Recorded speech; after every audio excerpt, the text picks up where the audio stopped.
যে সংবাদ পরিবেশনের কারণে যেখানে ত্রুটি আছে সেই ত্রুটি শুনতে পারে সুযোগ তৈরি হবে, এটি আমাদের কিন্তু সেটা কখন সম্ভব যদি সেই সংবাদের পেছনে যুক্তি থাকে, তথ্য থাকে, উপাত্ত থাকে।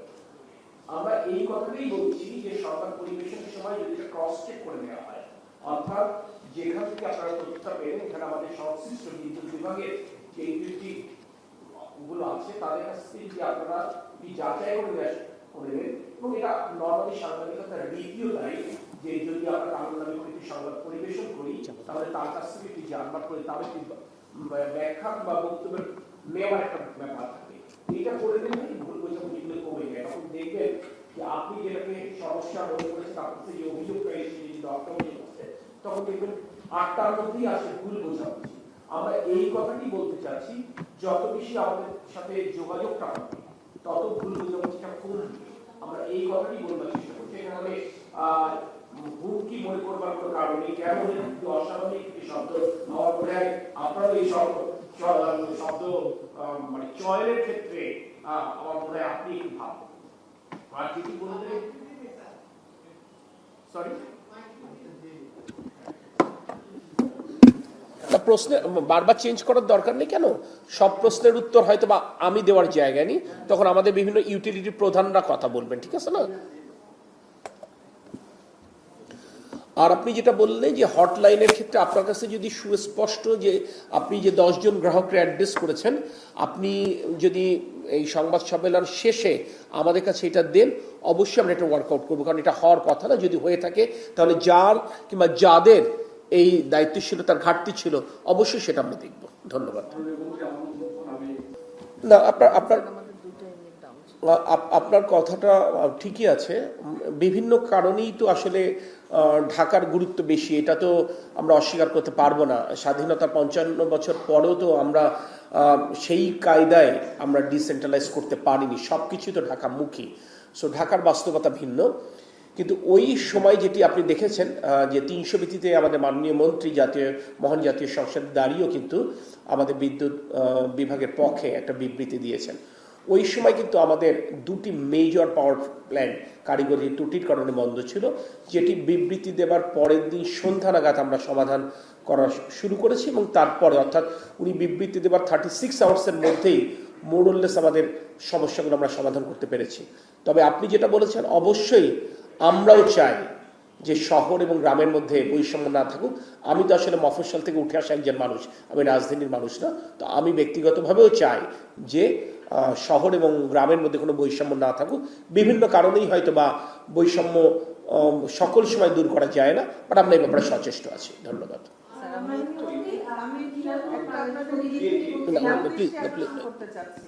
শব্দটা বলে আপনি আমাকে যে প্রশ্ন করলেন, প্রকারান্তরে কি আপনি এটা বলতে চান ফ্যাসিস্ট জামানাতে এর থেকে আপনি ভালো ছিলেন? আপনি তো সে কথাটি আমার কাছে মনে হচ্ছে।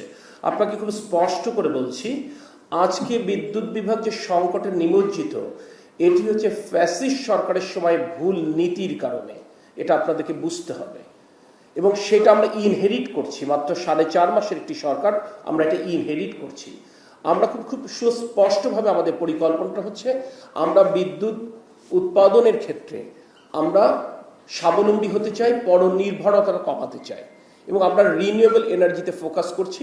আমরা আশাবাদী এই সরকারের মেয়াদ শেষে আমরা অন্তত নবায়নযোগ্য জ্বালানি থেকে 10,000 মেগাওয়াট পর্যন্ত আমরা বিদ্যুৎ উৎপাদন করতে সক্ষম হবো বলে আমরা আশা করছি। ধন্যবাদ।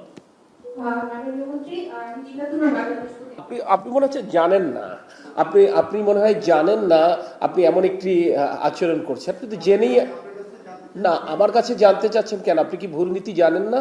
আমরা সর্বোচ্চ আমাদের চাহিদা 18,000 মেগাওয়াট। ওকে, সর্বোচ্চ যদি এই বছরে আমরা চাহিদা করি, একটা স্পিনিং ক্যাপাসিটি থাকতে পারে 20%। সেখানে আমাদের যদি 29,000 30,000 যদি আপনার জেনারেশন ক্যাপাসিটি থাকে, এই 12,000 অতিরিক্ত মেগাওয়াটকে আপনি ক্যাপাসিটি চার্জ দিচ্ছেন, এবং প্রতি বছর আপনাকে যে পরিমাণ ভর্তুকি দিতে হচ্ছে, এই কারণে অর্থনীতির উপর যে চাপ তৈরি হচ্ছে, সেই কারণে আলটিমেটলি সবাই এফেক্ট করছে। এটি কি আমরা জানি না? আমরা কি এটা জানি না যে চুক্তিগুলো বিভিন্ন বেসরকারি প্রতিষ্ঠানের বিদ্যুৎ কেন্দ্রের সাথে যে চুক্তিগুলো হয়েছে, সে চুক্তিগুলোতে রাষ্ট্রের স্বার্থ সুচারুভাবে নিশ্চিত করা যায়নি, যেটা আমাদেরকে ইনহেরিট করতে হচ্ছে। ইন্টারিম গভর্নমেন্ট যেমন চেষ্টা করেছে, আমরাও চেষ্টা করছি প্রতিনিয়ত তাদেরকে নেগোশিয়েট করে ট্যারিফটা রিভাইজ করতে। এই ব্যাপারগুলো কি আপনাদের কোনো জানা নেই? এগুলো তো সকলের জানা।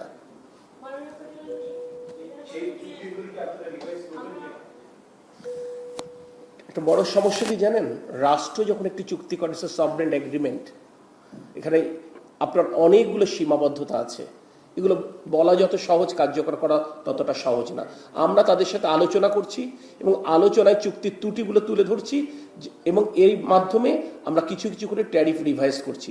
আমরা গত মাসেও আমাদের সেক্রেটারি মহোদয় বেশ কিছু ক্ষেত্রে আমরা ট্যারিফ রিভাইজ করেছি।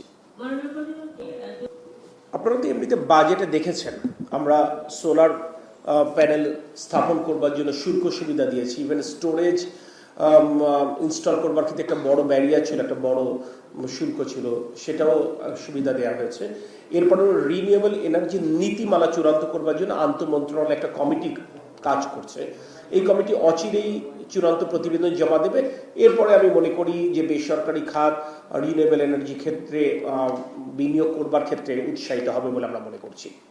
আর আপনি যেটা বলেছেন যে কোন কোন পাওয়ার প্ল্যান্টের, আমরা আজকে তো যেই বিষয় নিয়ে এসেছি আমরা সেই বিষয়ে কথা বলছি। আপনার যদি এই ব্যাপারে কোয়ারি থাকে আপনি আমাদের মন্ত্রণালয়ে যোগাযোগ করবেন, আমরা আপনাকে বলে দেবো কোন কোন পাওয়ার প্ল্যান্টের সাথে আমরা এটা করতে সমর্থ হয়েছি। ওটা ভুলে যাব আমরা।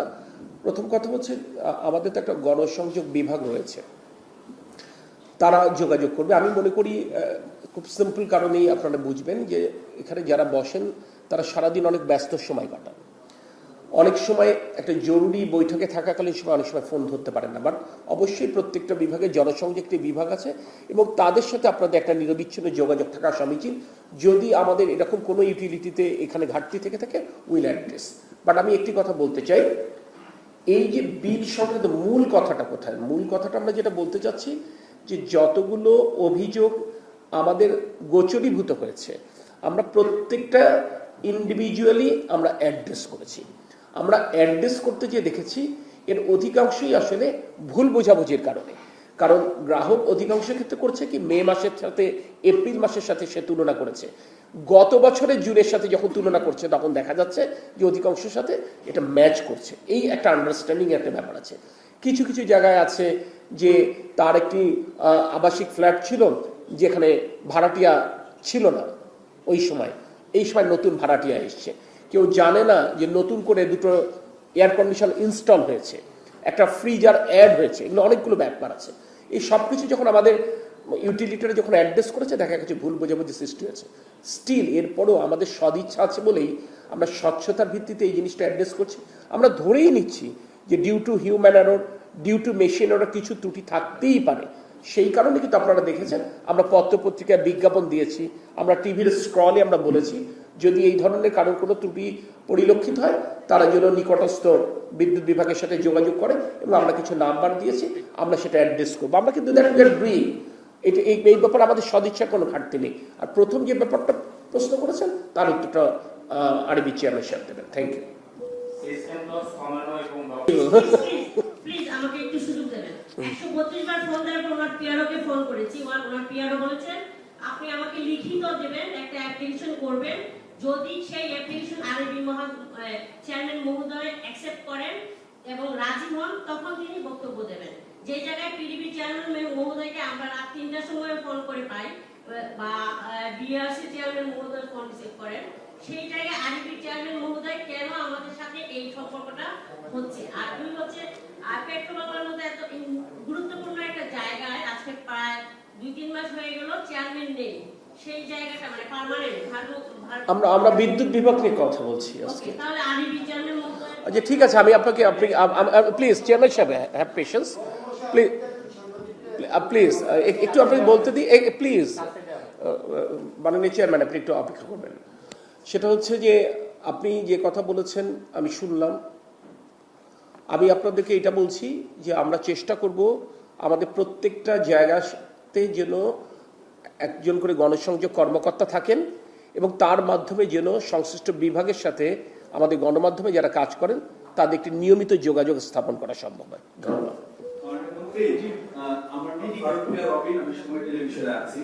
একটা রাজনৈতিক সরকারের সময় সবথেকে অগ্রাধিকারে যেটা থাকে সেটা হলো যে রাজনৈতিক ঘোষণা। তো আপনাদের তরফ থেকে রাজনৈতিক ভাবে একটা ঘোষণা দেওয়া হয়েছিল যে প্রিপেড বিলের বিষয়ে, অর্থাৎ সেখানে অতিরিক্ত কোনো চার্জ নেওয়া হবে না। কিন্তু ইউটিলিটি গুলো মানে এই যে গত জুন মাস এবং জুলাই মাস সেখানে যখন গ্রাহকরা রিচার্জ করতেন তাদের কাছ থেকে যে অতিরিক্ত যে মানে চার্জগুলো সেগুলো ঠিকই কেটে নেওয়া হচ্ছে। তো সেই বিষয়ে আপনাদের সরকারের অবস্থানটা কি? এটা তো মানে আমি প্রিয় সাংবাদিক বন্ধু, আমি মনে হয় আমার মাননীয় সচিব যে বিবৃতিটা রিড আউট করেছেন তার শেষ প্যারায় উনি যে কথাটি বলেছেন, আপনি হয়তো ব্যস্ততার কারণে মিস করেছেন, মেহরবানি করে আপনি যদি লাস্ট প্যারাটা একটু রিড আউট করে নেন আপনার প্রশ্নের উত্তর পেয়ে যাবেন। ধন্যবাদ। বিগত বেশি আমাদের 15.5 বছরের বিদ্যুৎ খাতের যে অধিকার এবং কর্পোরেট কর্মকর্তাদেরকে নিয়ে প্র্যাকটিস মনিটর কমিশন একটা রিপোর্ট দিয়েছে এবং প্লাস অর্থনৈতিক তেমনকে প্রত্যাহার একটা স্বাক্ষর প্রকাশ করেছে। সেখানে একটা উদাহরণ বলছি স্যার, যে রূপসা পাওয়ার প্ল্যান্ট থেকে আপনারা বলছেন 2017 সালে 800 মেগাওয়াট কম্বাইন্ড সাইকেলের গ্যাস বিক্রি। আমার ধারণা বিদ্যমান ব্যবস্থা কি আবার কিন্তু সেখানে কেন্দ্র কোনো সম্ভাবনা নেই। তবে এই যে কাজগুলো হইল বিগত সরকার, আপনারা সেই সরাসরি কোনো ব্যবস্থা না, আমার একজন সাংবাদিক বন্ধুর কাছে প্রশ্ন শুনে তো আমার কাছে মনে হয়েছিল খুব সুন্দর পরিবেশ ছিল। তা আপনি তো বললেন যে তাহলে এরকম এই যে ভুল নীতি উনি প্রশ্ন ওই সাংবাদিক বন্ধু একটা প্রশ্ন করলেন না, ওইটা একটু নোট করে নেন, তাহলে ভুল নীতির একটি উদাহরণ আপনি পাবেন। না না,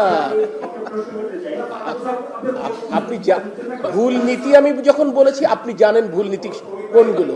আপনি কি কোনোটা আড়াল করতে চাইবেন? নিশ্চয় আড়াল করতে চাইবেন। আমি যখন ভুল নীতি বলেছি আপনি আমার থেকে আরো ভালো জানেন, এই বিভাগে অনেক আগের থেকে কাজ করছেন। না না, আমি যখন ভুল নীতি বলেছি ভুল নীতি কি কি এটা আপনি জানেন। সমস্যা হচ্ছে কি, এখনো আমাদের অনেকের উপর থেকে ফ্যাসিস্টের ভূত যায়নি, যদিও এই জুলাই মাসে আমরা কথা বলছি, সে কারণে কিছু এই ব্যাপারগুলো চলে আসে। তো আমি সকলকে এইটুকু বলবো যে আজকে আমরা জুলাইয়ের 6 তারিখে কথা বলছি, রক্তস্নাত জুলাই। এই জুলাই আমাদেরকে একটি নতুন বাংলাদেশ গড়বার সুযোগ করে দিয়েছে এবং এই সুযোগটি বাংলাদেশের জনগণ ভোট দিয়ে মাননীয় প্রধানমন্ত্রী তারেক রহমানকে দিয়েছেন। মাননীয় প্রধানমন্ত্রী তারেক রহমান খুব স্পষ্ট করে বলেছেন, যারা তাকে ভোট দিয়েছেন, যারা তাকে ভোট দেননি, উনি সকলেরই প্রধানমন্ত্রী এবং উনি নতুন বাংলাদেশ গড়তে সকল রাজনৈতিক, সামাজিক, পেশাজীবী সংগঠনের সহায়তা চেয়েছেন। প্রকারান্তরে উনি বাংলাদেশের সকল মানুষের সহযোগিতা চেয়েছেন। আমি প্রারম্ভিক বক্তব্যই বলেছি, আপনারা অনেক গুরুত্বপূর্ণ অংশের প্রতিনিধিত্ব করেন, আপনারা একটি আধুনিক রাষ্ট্রের চতুর্থ স্তম্ভ হিসেবে কাজ করেন। এখানে আমরা সাংবাদিক বন্ধুদের সাথে মিলেই আমরা বিদ্যুৎ বিভাগের কি ত্রুটি ছিল সেই ব্যাপারটা আমরা চিহ্নিত করবার ক্ষেত্রে আপনাদের দেওয়াও কিন্তু তথ্য উপাত্ত আমাদেরকে বিভিন্ন সময় সহায়তা করেছে। স্বাভাবিকভাবেই অতীতের ভুল ত্রুটি সূত্রে কিভাবে আমরা সঠিক পথে যেতে পারি, আমরা এই ব্যাপারে আপনাদের কাছে সহযোগিতা চাই। সহযোগিতা করবার ক্ষেত্রে আপনারা যেমন প্রত্যাশা করছেন, আমাদের কর্মকর্তা বৃন্দ, ইভেন আমি কিংবা আমরা যেমন দায়িত্বশীলতা পরিচয় দেব, আমরা আশা করব যে আপনারাও যদি সংবাদ পরিবেশনের ক্ষেত্রে আরেকটু সতর্ক হন তাহলে ভুল বোঝাবুঝিটা কমে যাবে। এটি মূল কথা। আজকে যে কোনো একটি উসিলায় আমরা তো বসলাম, আমরা কথা বললাম, আমার ধারণা এর মাধ্যমে কিছুটা হলেও কিন্তু আমাদের ভুল বোঝাবুঝি কমবে এবং কিছুটা হলেও আমাদের যাদের সাথে সংযোগ কম ছিল সংযোগটা বৃদ্ধি পাবে। ধন্যবাদ। আজকে জোহরের আজান দিয়ে দিয়েছে, প্লিজ আমাকে মাফ করতে হবে, কারণ আমার দুপুর 2টোয় পূর্ব নির্ধারিত আরেকটি কর্মসূচি আছে যেটি সচিবালয়। আমাকে মাফ করবেন কারণ এর মধ্যে আমাকে নামাজ পড়তে হবে। দেখেন, আমি যদি এটা অ্যালাউ করি এটা ইনডেফিনিট পিরিয়ড চলতে পারে না। আরেকদিন নিশ্চয়ই আপনার কথা শুনবো। ধন্যবাদ। আসসালামু আলাইকুম রহমতুল্লাহ। আচ্ছা বলেন, আপনার পরিচয়টা আগে দেবেন, আপনার পরিচয়টা আরেক। আমি শামিমা সুলতানা, আমি চ্যানেল 24 এ কাজ করি। রূপপুরের পাওয়ার পার্টির যে এগ্রিমেন্টটা কি হয়েছে কিনা, দাম নির্ধারণ হয়েছে কিনা বিদ্যুতের, এটার এখনো কাজ চলছে। রূপপুরটা আপনি জানেন এটা ভিন্ন মন্ত্রণালয় প্রজেক্ট, বাট আপনি যেটা বললেন সঞ্চালনের ক্ষেত্রে আমাদের কিছু ভূমিকা রয়েছে, সো এটা প্রক্রিয়াধীন রয়েছে। ওদের যখন ওরা পাওয়ার সাপ্লাই করতে রেডি হবেন তার আগেই এটা সম্পন্ন হবে ইনশাআল্লাহ।